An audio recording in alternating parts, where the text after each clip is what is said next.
This is the End Zone. Let's move the chains. Today we have a special interview with Frank Murtha, the CEO of Major League Football. So basically, we talk about Major League Football, what they're doing, what is interesting about their league, what makes them different. We talk about other spring leagues, the AAF, the XFL, the USFL, some of the history with those leagues, what went right, what went wrong. And then we also talk about NFL, Europe, and we just talk about football. It's really interesting, but if you're interested in spring football, I think that this is definitely the interview for you. And if you're interested at all in Major League Football, then this is definitely something you're going to want to tune into. All right, we're here with Frank Murtha, the CEO of the MLFB, Major League Football. How you doing today, Frank? I'm doing great, Sean. How about yourself? I'm doing well. So a lot of people on the YouTube channel, they're very interested about the MLFB and what it is. Can you talk about what the MLFB is and what the plans are for the future of spring football? Sure, I'll be glad to give your viewers and subscribers an overview. Some years ago, a number of us involved in football, both NFL officials and others around it, we felt that there was a need for a spring football league, and it wasn't a unique idea on our part. Uh, Obviously, the USFL had previously existed. The NFL had owned and operated NFL Europe, and there have been a couple of other iterations, but we knew two things. One, we felt that there was a fan demand for football in the spring or near year round, and two, based on the history of those leagues, they presented an excellent opportunity for players to continue to develop or showcase their skills with perhaps their ultimate goals of getting to the NFL. The USFL obviously competed directly with the NFL for players during their time and would probably still be around were it not for the fact that they decided under the leadership of Donald Trump to move to the fall. We never saw that as a space for our league to survive. Um, but what we tried to do in our planning and have tried to do in our business plan is take the best of those leagues that have gone before us, learn from history, formulate our own thoughts, and move forward with a league knowing that there was an abundance of very good football players and a lack of jobs available for them in the NFL in any given year. So we set out with the idea of playing in the spring in a non-adversarial manner to the NFL. That is, we weren't going to try to sign players that the NFL wanted, much like the USFL did. I think they've got 8 or 10 players in the Hall of Fame who they had signed right out of college in competition with the NFL, but we weren't going to compete.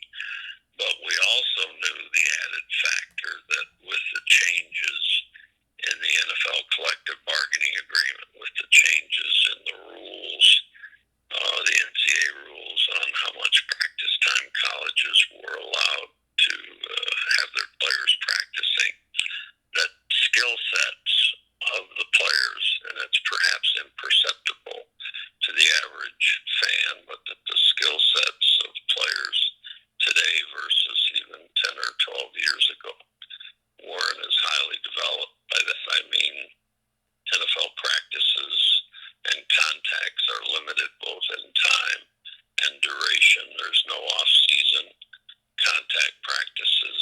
The off-season program in the NFL has become largely a glorified conditioning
and streaming and the like. So there'll be a number of sources for fans to be able to watch our games. But we have never wavered, regardless of any of the leagues that have since popped up, and at least in one instance gone, and in another one to be announced in terms of what, if anything, happens with the XFL's Chapter 11 and their quest for new ownership. So we set out to find cities and locations for franchise. Our mantra and our goal from the very beginning was a sound, responsible, sustainable business plan, one where both the players and the coaches were paid fairly, but a financial structure that was going to not just be a one and done or a half and done, as we have unfortunately seen with the AAF, and I guess the jury is still theoretically out on the XFL, except that an awful lot of money was spent by both leagues without success. Our other concept, and again, this has not necessarily been in response to the struggles that both of these leagues have had, was that we wanted to operate not only in these non-NFL, non-Major League Baseball cities, but in venues that were fan-friendly. We want to have a fan-friendly ticket pricing structure and a fan-friendly experience. So if you have a crowd of 15,000 people in a stadium that holds 80, it's an entirely different fan experience than if you have 15,000 people in a stadium that holds 20 or 25,000, or obviously larger crowds.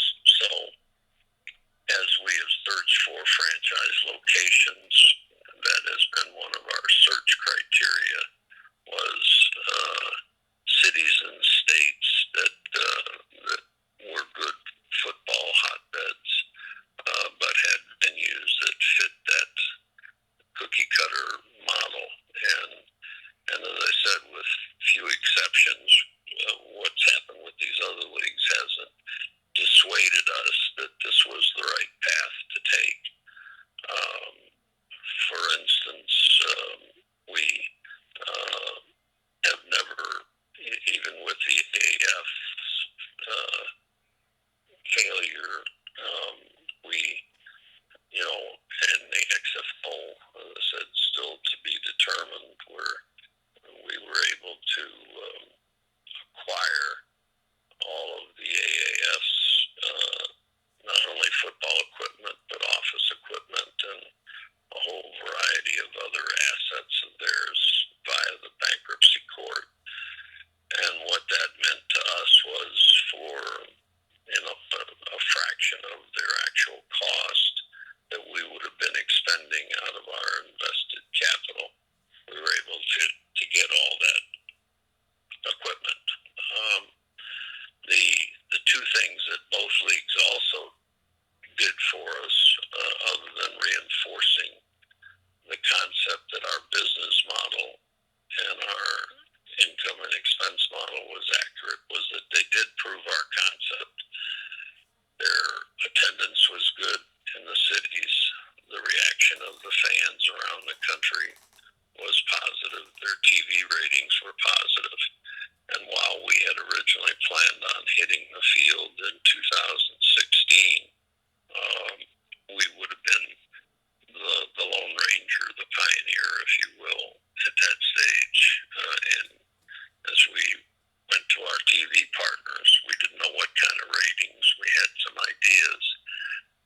Now we've got bona fide TV ratings, bona fide attendance figures,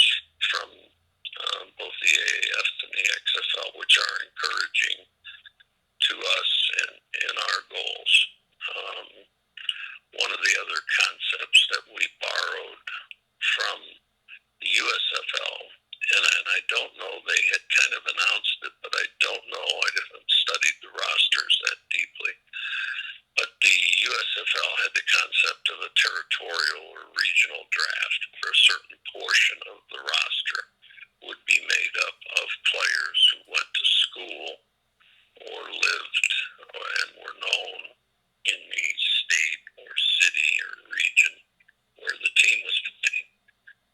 This was simply, a marketing concept.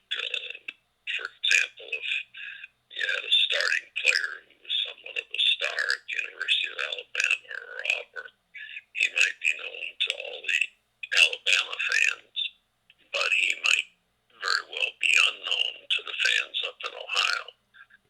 Conversely, for a player who played in the Big Ten or at Ohio State or something in that geographic area, they would be better known to fans up there. So each of our teams, when they're composed, will have a certain number of regional selections and reasonable regional roster spots made up of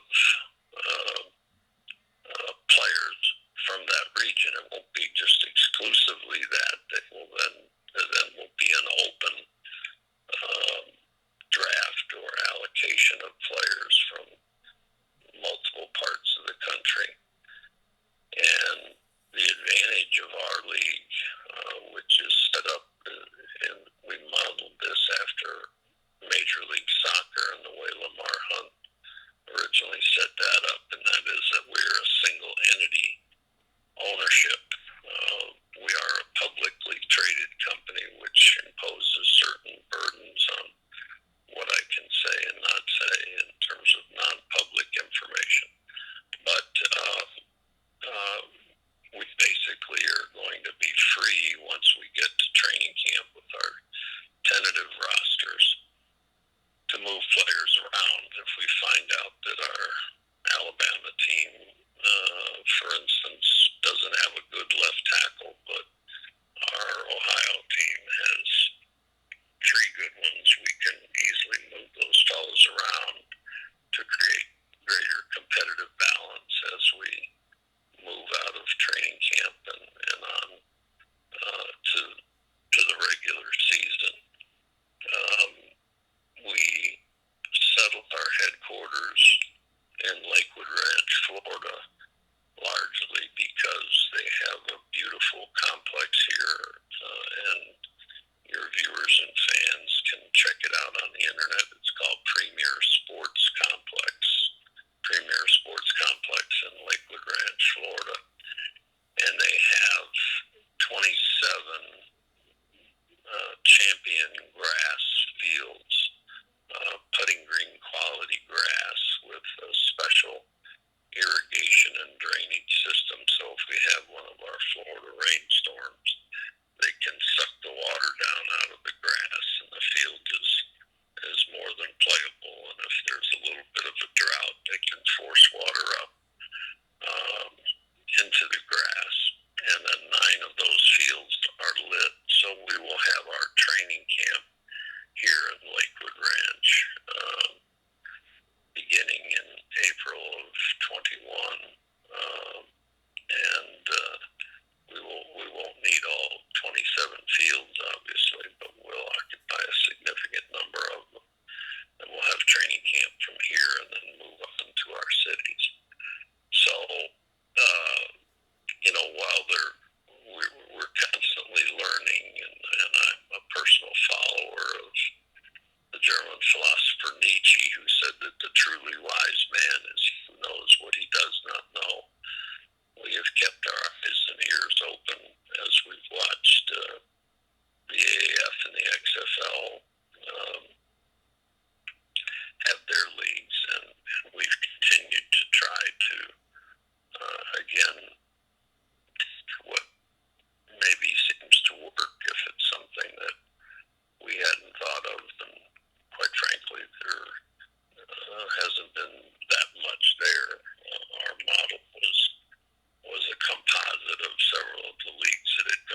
chairman.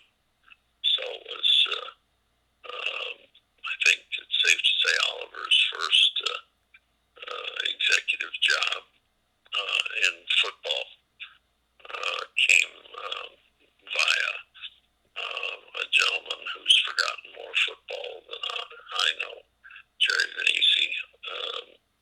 They hired Oliver over there. So we're excited to get started. Obviously, all of sports is kind of being held hostage by the pandemic here. We're lucky in the sense that we have not altered from our very beginning our belief that the time frame for our league was April for training camp, and then finishing up our season very early in July, which would give our players that the NFL had an interest in signing a month off to rest and get ready for training camp. And that's something similar to the way it occurred time-wise in NFL Europe. NFL Europe had two purposes. One was to market American football to the European audience, obviously, since it was a relatively unknown sport, particularly at that stage, and it was pre-significant satellite coverage of a lot of our both college and professional games over there. And then two was obviously to develop these young players, to either hone their skills or to discover guys that had been either totally overlooked and never in an NFL training camp, or had a cup of coffee and were part of the masses that get their pink slips every Labor Day weekend and go on. So we're excited, Sean, for to get going. The pandemic hopefully will give us, with our starting time, a little more runway, to deal with things. Obviously, some of our plans will be reactive to the state of the health in terms of tryouts. Obviously, none of our scouts or coaches are going to be able to scout NFL training camps this year because they're going to be closed to outsiders. Obviously, they're going to be held at the team complexes, restricted at best to just team employees. But we have, a skilled director of football operations, Mike McCarthy, who has scores of years of experience, actually starting in the USFL when he was hired by George Allen to be the personnel director of the Chicago Blitz at 25 or 26 years old, and then a very successful general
Yeah, that sounds awesome. So, on the internet, when you look up the league, it says that the league is planned for 6 teams. Is that still something that y'all are looking at, or do you not yet really know?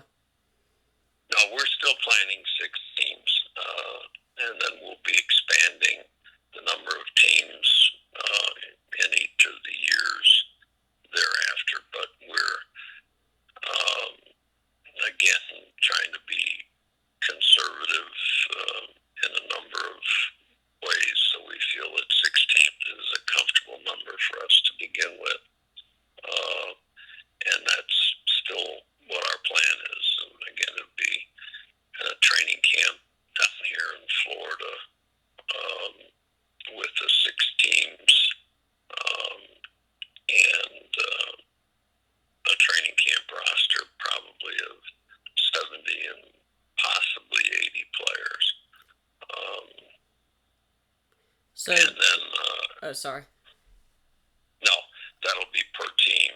We'll have as a training camp roster, and then obviously cuts will be made, and then our regular season will begin the first week in May, and we'll play through May and June, and have our championship game um, the first week in July. Probably July 4th weekend, and then, as I said, our players certainly will be free to sign with the NFL at any time. When we were going to play in 16 in that launch, we had a clause in the players' contract that they were free to sign at any time if they were on a playoff team in the last 2 weeks of the season. We're going to restrict their going to an NFL team, but as a practical matter, the way the NFL's normal schedule is, and let's say it's going to be normal for the spring and summer of 21, they have their off-season programs, which largely end by July 1st. Anyway, the coaches go on vacation. They send the players home for a month to rest. So unless an NFL team says to the player, we really want to get you in here and signed on our team so you can participate in our off-season program, we'll certainly let that fella go early. But I think from a football standpoint, it's more likely that teams would rather see players playing games and getting game experience than participating in their off-season programs, the bulk of which is strictly conditioning. If you paid any attention to the typical off-season program, the coaches can't even be around the players. I think for the first 2 or 3 weeks, all they do is lift and rehabilitate obviously injuries that may be carrying over from the previous season, and then they will have a 3-day mini camp, which is non-contact. I remember one of the gentlemen that's working with us, Bobby April, who was the special teams coach of the year many years during his career as an NFL coach. And he was talking about the new rules, and he said, "It's crazy, Frank. I've got my kickers out there kicking balls, and the only way I can watch them is with binoculars from my office." So I guess my point there, Sean, is that we think we will be flexible to the NFL's request, because our goal is to let players advance if their skill set warrants it. But my guess is that the NFL teams would rather continue to see the guys playing games, get to continue to observe them, have them get that experience,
All right, so I think I have one last question. A lot of people are wondering about the website and when it'll be full, kind of looking like an official league right now.